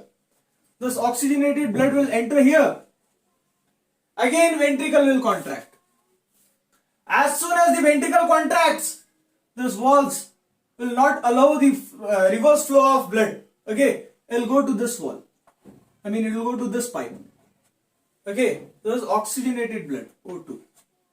This oxygenated blood, if it goes through this pipe is called as aorta, and this aorta is connected to all the parts of our body, and from here oxygenated blood is being supplied to all the parts of the body. I guess now you are clear with this. With the help of the diagram, it is very easy to understand. So here there are a few more things that you need to remember. This blood carries all the components that is required to our body, right? It is basically a transporter. It is acting like a transporter. So they are vessels, I mean they are tubes which carries blood. Okay, there are mainly three vessels or three tubes which carries blood. Okay, those are, I'll write it here. Okay, one is the artery. Okay, and the other one is the vein. Okay, arteries carry oxygenated blood and veins carry deoxygenated blood. So what is this, sir? Here you say pulmonary artery, it is carrying carbon dioxide, it is carrying deoxygenated blood. Pulmonary vein, it is carrying oxygenated blood. This is the exception. Except pulmonary artery, all the arteries carry oxygenated blood. Except pulmonary vein, all the veins carry deoxygenated blood. Vein is carrying deoxygenated blood. Where is it carrying deoxygenated blood? It is carrying it to the heart. This is the heart. Veins are carrying deoxygenated blood to the heart. Okay, and arteries are carrying oxygenated blood from the heart. It is carrying it from the heart. Getting it? You need to remember this particular thing. And there is one more important blood vessel. One more important blood vessel, which is your capillary.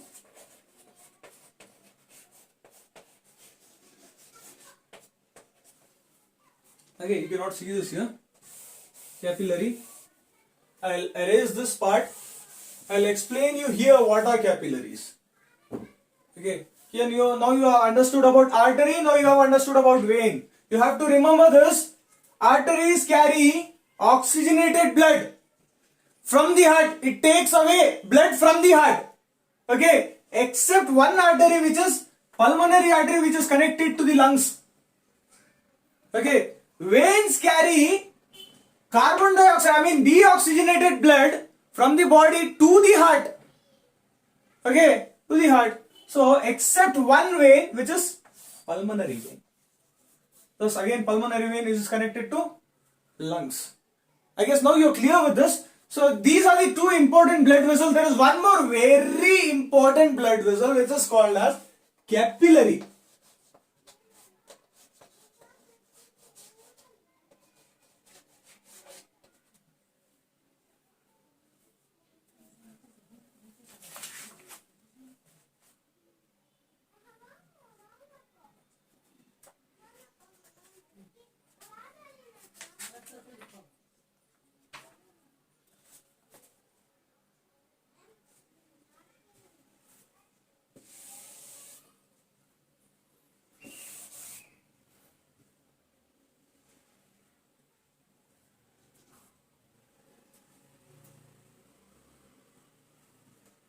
Capillaries.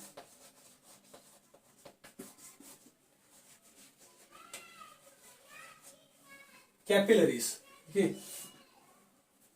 These capillaries are nothing but, you see this arteries. Let us consider arteries. Okay. So imagine that. I'll rub this out as well, so it will be easy for me to explain you guys. Okay. Just assume that Okay, I have expanded, I have zoomed the hand. Okay, so this is a part of your body, some part of your body, this one, from here to here. Okay, so here you have vein. Okay, from here you have arteries. Okay, what are arteries doing? They are carrying O2 blood, oxygenated blood, from the heart. This is the heart. Okay, they are carrying oxygenated bloods to the heart, and they are carrying these veins. These are arteries. I'll write it here. Okay, those veins. Okay, so it's carrying deoxygenated blood to the heart. Okay, those carrying deoxygenated blood to the heart. It's carrying oxygenated blood from the heart. From the heart to different parts of the body. So suppose, imagine this is a part of the body. This particular thing is a part of the body. So here, this artery divides itself into branches. Okay. Finally, at the last branch will be so tiny and so small, it will be like unicellular. It will be of one single cell. Getting it? This single celled vein is called as a capillary. Okay. We cannot say it as single cell artery as capillaries or a single cell vein as capillary. Just for your understanding, I am saying this. I will repeat this once again. So here, this artery which is carrying oxygenated blood, it will get divided into branches.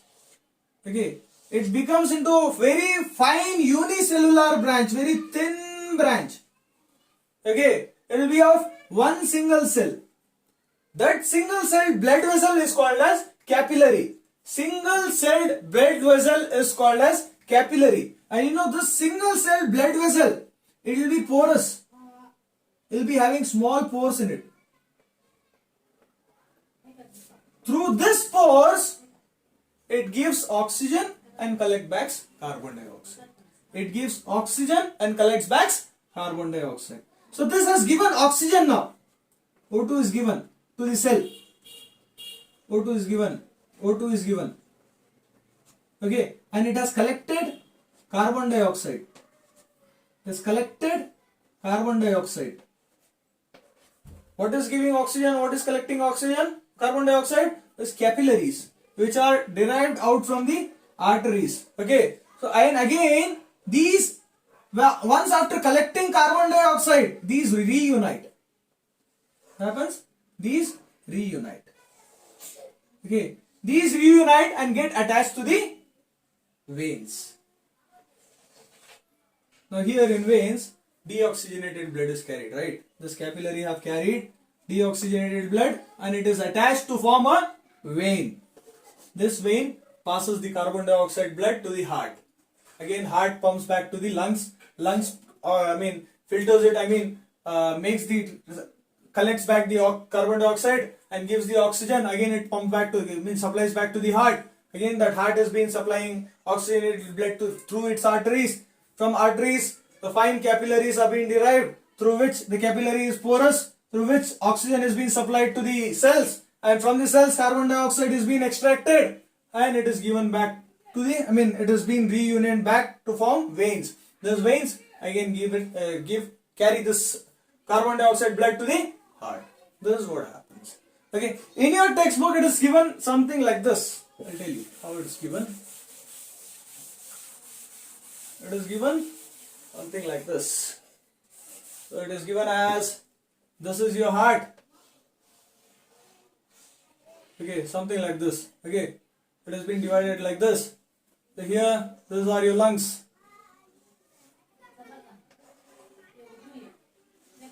Okay, this is connected to the heart. Okay, this is again connected to heart. This is connected to body. This is connected to body. Okay, fine capillaries. Okay.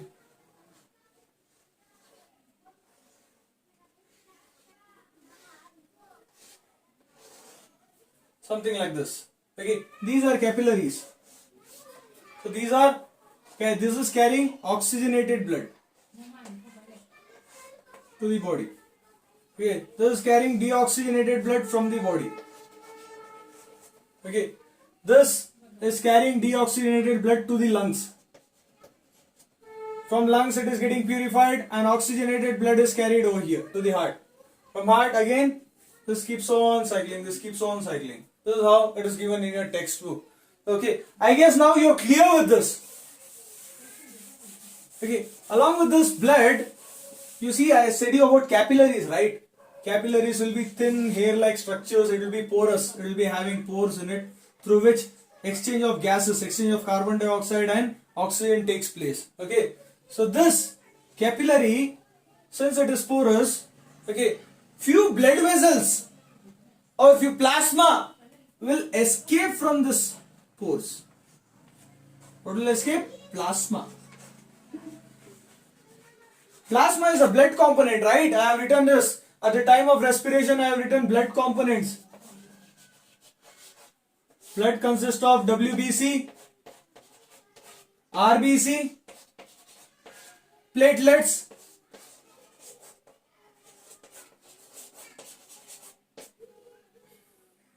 and plasma.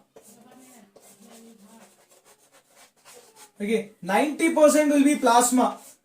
It is actually a yellow color fluid. 10% will be the rest of your components, blood components. Okay, this plasma will escape from these capillaries. Okay, it escapes from the capillaries and it goes settles in the intracellular spaces present in our body. Okay, if this is a cell, if this is one more cell, this is one more cell, this is one more cell, this is one more cell, you can see gaps here, right? This is one more cell, you can see gaps here. One more cell, this is gap here. Okay, the plasma, which is escaped from the capillaries, it will go and settle here. Like these gaps. Those gaps. Okay, those gaps. The white color fluid, when you have a cut, if you see if there is no blood coming out, you see a white color fluid light, right? That's because of this. This is actually what happens is, this kills the unwanted bacteria and avoid dust to accumulate in the cells. Or avoid unwanted things to get accumulated in the cells. Even this flows from one intercellular space to other space. From here again one intercellular space to another intercellular space. Okay. So even lymph also acts as a transporter in our body. There is one more transporter. Blood is the major transporter. Yes. Even lymph is one more transporter. Okay. There is one more thing you need to know about arteries and veins. Okay. You see, if this is an artery, the front view of the artery is nothing but it looks like a pipe, right? It is a blood vessel. Okay, if this is the artery and if this is the vein, okay, this is the artery and this is the vein. So what happens here, what you can observe is, so you can see this walls, right? Walls of artery. Artery carries oxygenated blood. The walls of arteries are generally thick when compared to the walls of veins.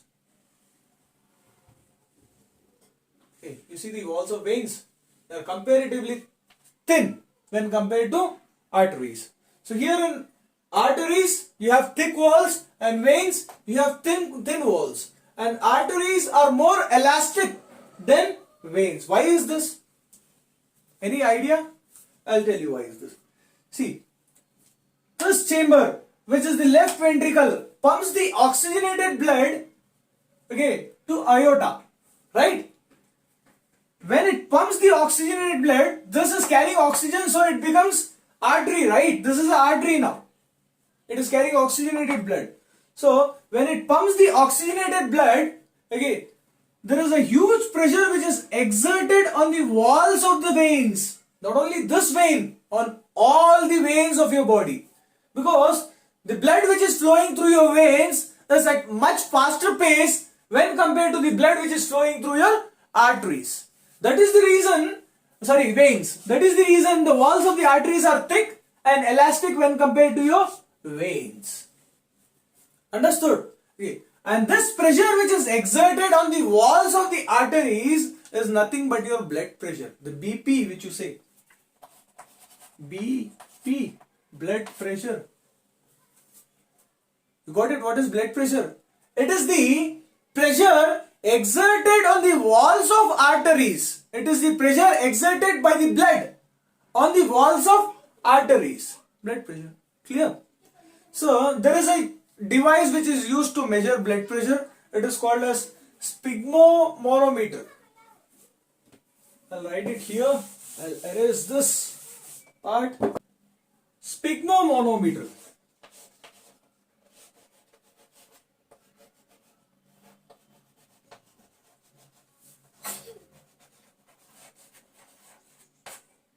Okay, it is the device which is used to measure blood pressure. Okay, so here blood pressure, it is measured in terms of systole and diastole.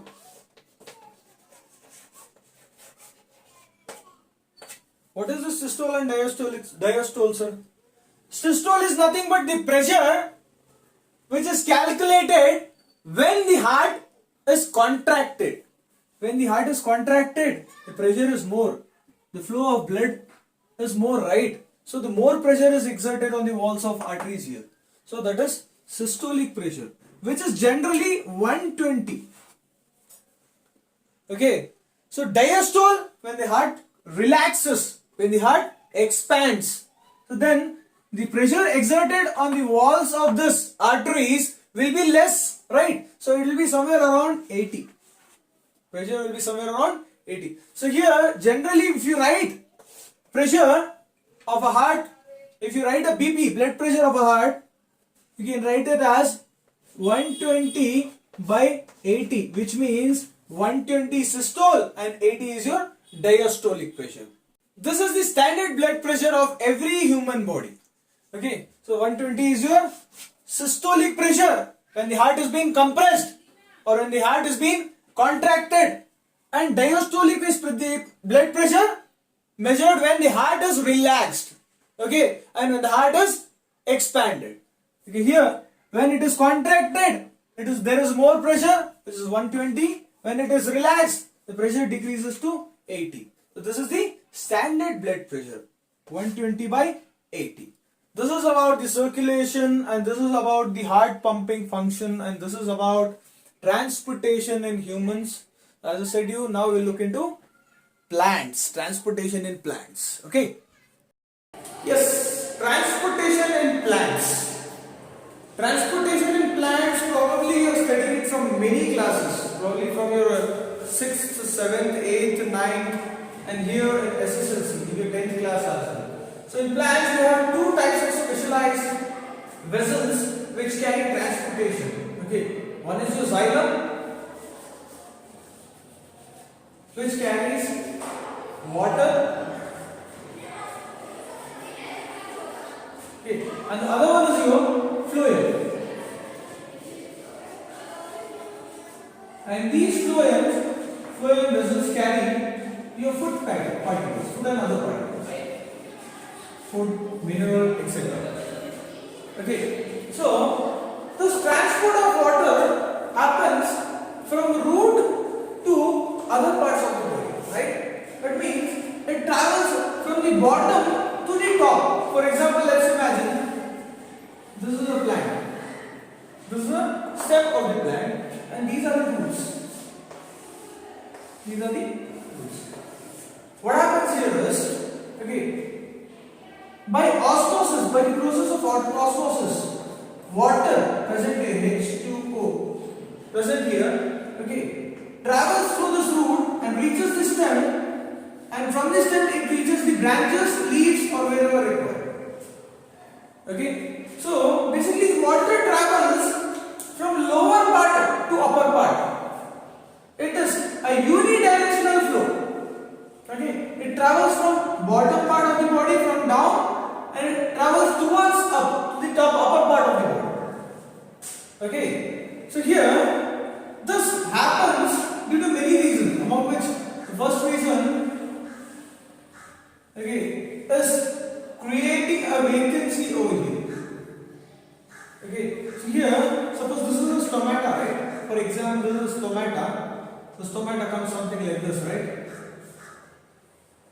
Something like this. This opening which you see here, the stomata. Okay, through this stomata, transpiration happens. Transpiration means loss of water happens here. Okay, here if the water is being lost, there is a vacuum created over here. There is a place created over here, due to which the water molecule from here will shift to here. Again, there is a vacuum created here. The water molecule from here, again it gets shifted from here to here. Okay. Again, there is a vacuum created here. From here, the water molecule again gets shifted here. Okay, this keeps on happening. So here, the water enters into root through the process of osmosis. Osmosis is nothing but the flow of water from a higher concentration to lower concentration. You already know this, right? Okay. Through osmosis, water enters the root. From root, there is a pressure created over here. Okay. The pressure is created due to transpiration, due to which the water flows upwards. And the one more reason is the water is also utilized here for the process of photosynthesis here in the leaves, right? So again there is a vacuum created here. Again the water flows upwards. Okay. The flow of water here, what you need to remember is it is unidirectional and it does not require any energy. It does not make use of any ATP for the movement of water. You will be very clear when I explain you about fluency. Here, food.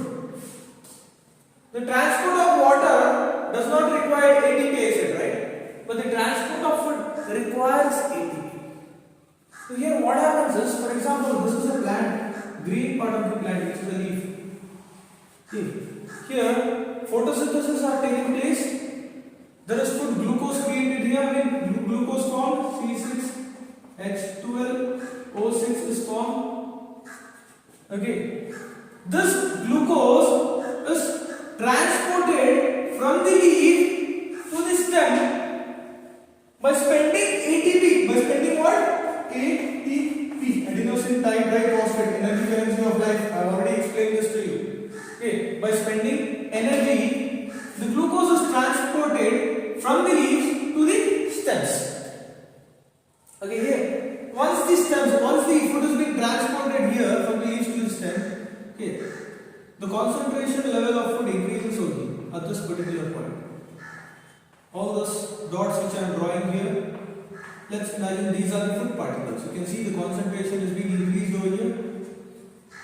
Once the concentration here in phloem vessel, this I am talking about phloem vessel, this vessel, this square which you see here, let's imagine this is a phloem vessel. The square which I have drawn here, let's imagine this is a phloem vessel. Okay. Xylem vessel is something over here, somewhere over here. This empty place which you can see here, this empty place, this is xylem vessel. Okay. So here, the concentration of food particle is being increased over here. Okay. Now what happens is, the water from xylem, it is being forcefully moved to phloem. So the concentration of food is already increased. Here the water is also entering into the phloem. So here there will be a huge pressure developed over here. There will be a pressure developed over here. Due to that pressure, the food particles will move downwards. Or if required, they will also move upwards wherever it is necessary. Okay, so here the food particles are moved here. You can see now this. So here, in order to reduce the pressure, the food particles are forced to move along the direction wherever it is required. Okay, so it moves upwards, it moves downwards. Okay, suppose here there is a non-green part. So now the food goes here. The food goes at this particular place. And everybody it goes to roots also. The food goes to roots. Yes, roots needs energy, right? It needs roots needs food. Okay, root, why do they need food?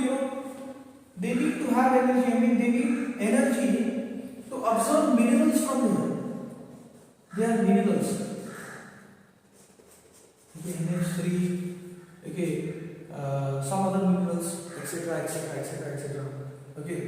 molecule like nitrogen, N2.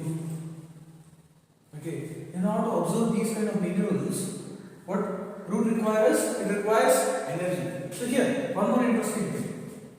So this root absorbs these minerals, right? Salts. The root absorbs the salts. Once the root absorbs the salt, the concentration of, suppose let me draw this root like this. Okay, the concentration of root salt is being increased over here. The salt is absorbed from the soil by spending ATP, energy. By spending what? Energy. This energy, how it is being obtained? It is obtained by food.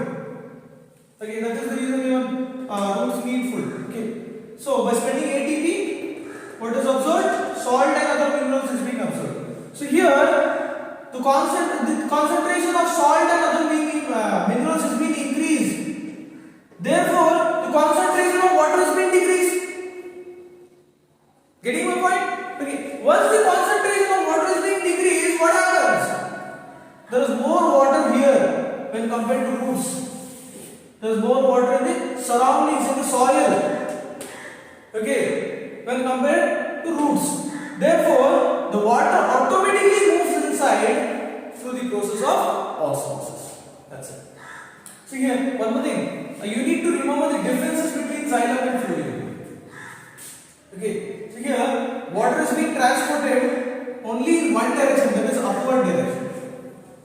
Okay, H2O, water, it is transported only in one direction. But whereas this food, it is transported in both the direction, upward direction as well as downward direction. Okay, food is required at all the places, right? It is required at the top as well as it is required to the roots as well. Okay, here there is no energy which is required to transport water. Okay, but here phloem make use of ATP. It spends energy to transport food from one part, which is green part, to the other part, which is non-green part of the body. Okay, xylem can transport water on its own. It does not require any support of any other vascular muscle. Sorry, tissue. I am saying muscle. It is a tissue. Okay, but phloem, you can clearly see that as the pressure increases over here, the concentration of water in the phloem is being decreased, due to which the water is being flowed from xylem to phloem. That means it is taking help of xylem. Clear? That is it about transportation in plants. Okay, with this we have completed the entire topic of transportation. Now we will have to look into the last and final topic of this particular chapter, which is excretion. Excretion in plants, excretion in animals. Animals in the sense excretion in humans. Okay, and excretion in humans will not study the entire excretory system. We will only study about kidney, human kidney, that is filtration process of human body. Okay. Yes, first we will look into the human excretory system. I was telling you that the human excretory system, we are not going to study the complete excretion process. We are studying only a part of excretion that takes place in a human body. That is filtration of blood. Filtration of blood is done by human kidneys. These two units which you see here, actually these two units take part in the filtration of blood. How does it happen, sir? So let me tell you. Here, this what you can see here is called as renal artery.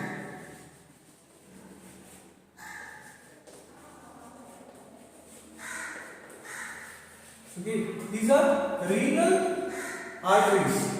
The blood enters into the kidneys through renal arteries. Okay, it gets filtered here in this particular area and in this particular area and exits back. Okay, the remaining waste material, whatever is being filtered out from the blood, okay, it is called as urine. It composes of uric acid. Okay, it consists of salt, water,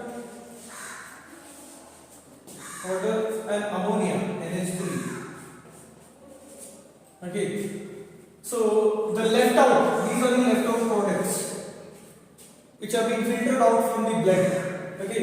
It is being collected through the spike-like structure which you can see here, a duct-like structure. This is one duct connected to one kidney and the other duct connected to other kidney. This is called as ureter. This is called as what? Ureter. You cannot see this, right? So right over here. Okay. This is called as ureter. Okay. So this ureter collects the filtrate, the left out, the waste material, and it deposits here in the sac-like structure. This sac-like structure, what you see here, right? Okay. It is called as the urinary bladder. Urinary bladder. Sorry. Urinary bladder. Okay. So once this urinary bladder is full, it is filled with the urine here. Okay. It is being excreted through this small narrow opening called as urethra. It is excreted through urethra. Okay. So this is the process of filtration of blood which takes place through this excretory system. This entire system is called as excretory system. Here, a part of excretion takes place, which is excretion of urine. Here, filtration of blood takes place. After filtering the blood, the left out material is called as urine. It is being excreted through urethra. Okay. Here, I said you this one part and this one part. These are called as kidneys. Here is the actual filtration of blood takes place, right? Okay. The filtering units which are present here in this kidneys. In one kidney, you will at least have 2 to 3 million filtering units, small single cell which actually filters the blood. Those filtering units are called as nephrons. Okay, nephrons. This is the structure of nephron. Okay, it is a single cell structure which is present inside the kidney here, which I have just enlarged and brought, displayed it to you over. Okay, so each kidney consists of 2 to 3 million of this kind of structures here. One kidney consists of 2 to 3 million of this kind of structures over here. Okay. Each structure is made up of different parts. There are different parts here and they perform different functions. There is a process of filtration over here which takes place. That process starts from here. Okay, so through renal arteries, what happens? The blood enters, right? And through renal arteries, it reaches the capillaries. These are the capillaries, and these are the capillaries. Okay, I'll tell you what happens here. So, through these capillaries, it enters a ball-like structure here. At the end of the capillary, you have a round ball-like structure which you can see here, right? This is called as glomerulus.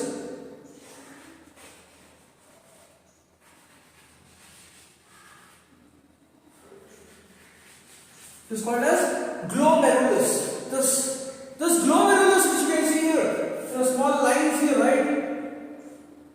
It indicates that this glomerulus is porous. What is this? It is porous. The blood travels here with high speed and high pressure and hits the wall of glomerulus. It hits the wall of glomerulus. Okay. As soon as it hits the wall of glomerulus, what happens is the uric acid, the salt, the water, and ammonia which are present in the blood, this components which I have explained to you, filtered out, this which is being present in the blood is being thrown into the moon-like structured capsule which you can see here, right? This moon-like structure. This is called as Bowman's capsule. I'll write it here itself.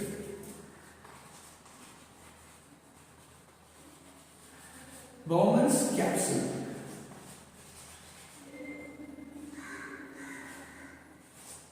Okay, this Bowman's capsule, these materials, uric acid, salt, water and ammonia from the blood is being thrown into the Bowman's capsule.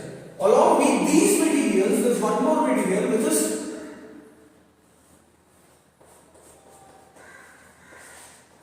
glucose. Yes, blood consists of glucose, right? Even glucose is being thrown into the Bowman's capsule.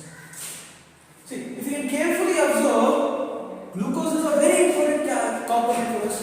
Glucose is important, right? Not just glucose, even salt is important to our body.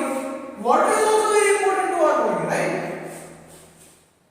So all this, if it goes into the urinary bladder, it gets wasted up, right? So here what happens is, you can see there is a small thin, a hair-like single cell,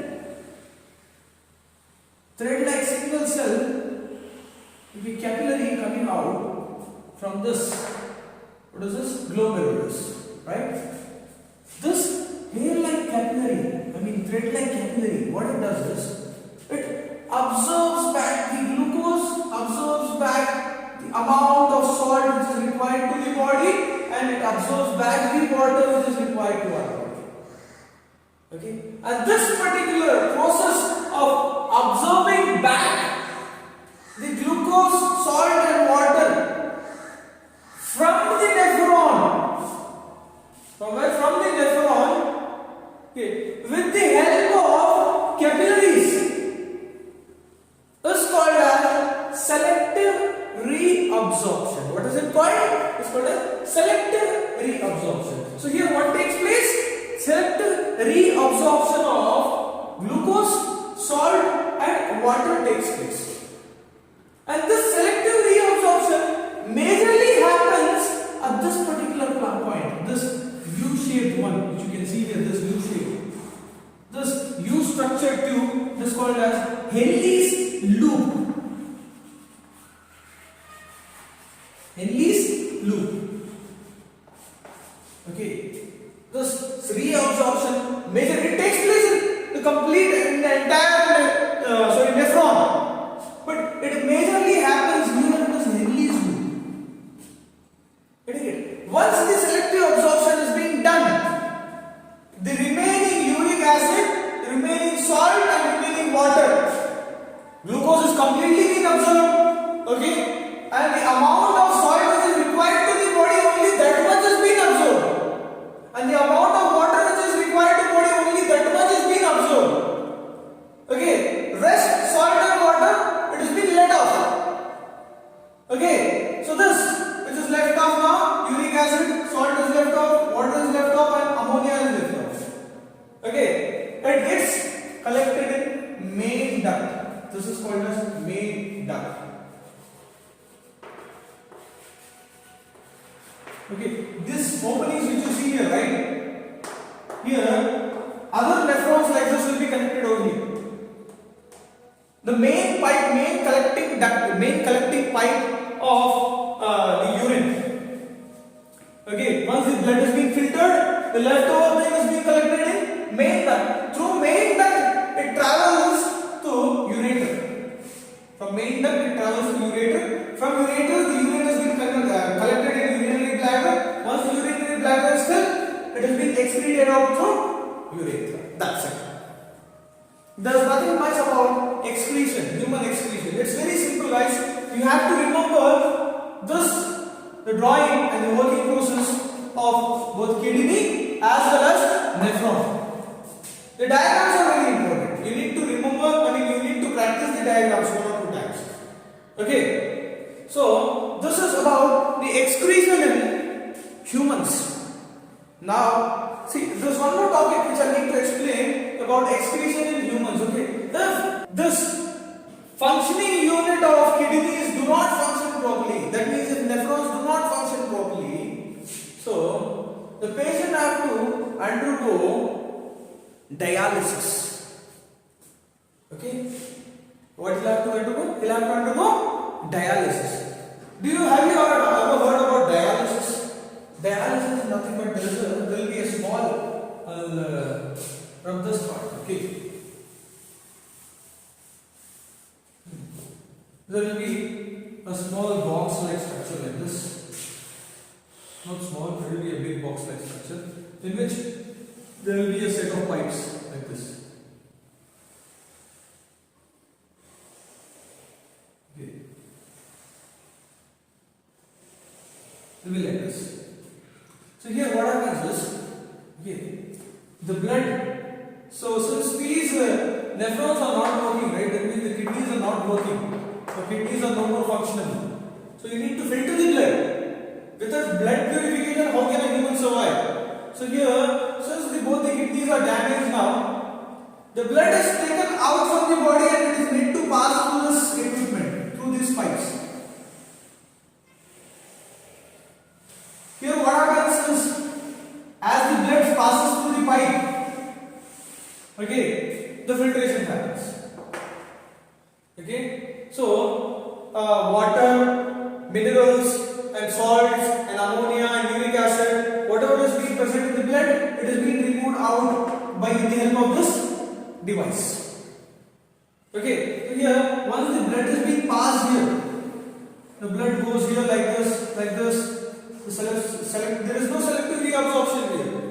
The glucose that you take and the water and the salt which is required to our body does not, you cannot, there is no artery here which is running through this pipes, right? So there is no selective absorption. Only the filtration happens and the blood is again sent back to the body. Okay, this is dialysis of blood. Okay, it should be done in case when both the kidney of human is being not functioning. I mean, both the kidneys of human is damaged. Okay, so this is about excretion in humans. Now, there is one last and final topic of this chapter, which is excretion in plants. It is very simple, very simple topic, guys. Excretion in plant happens in different ways. Okay, plant excrete their waste by secreting gums. You can see there is a plant here. For example, if this is a plant, okay, you can see there will be gum accumulated here on the stem like this. Some yellowish color type or maybe some white color milky substance. Okay, so that is the waste material which is being excreted by plants. Not just that, plant excrete water through the process of transpiration. Through stomata, they excrete water. This is the stomatal pore, excrete water. Not just that, plant excrete waste by shedding leaves. By shedding of leaves. You can see many leaves fallen down on the ground, right? Plants do that purposefully in order to remove the waste present within them. Getting it? That isn't about, there's nothing much about excretion in plants, guys. Okay, so with this we have completed the chapter. Hope you have understood the chapter. If you have any doubts or if you have any queries,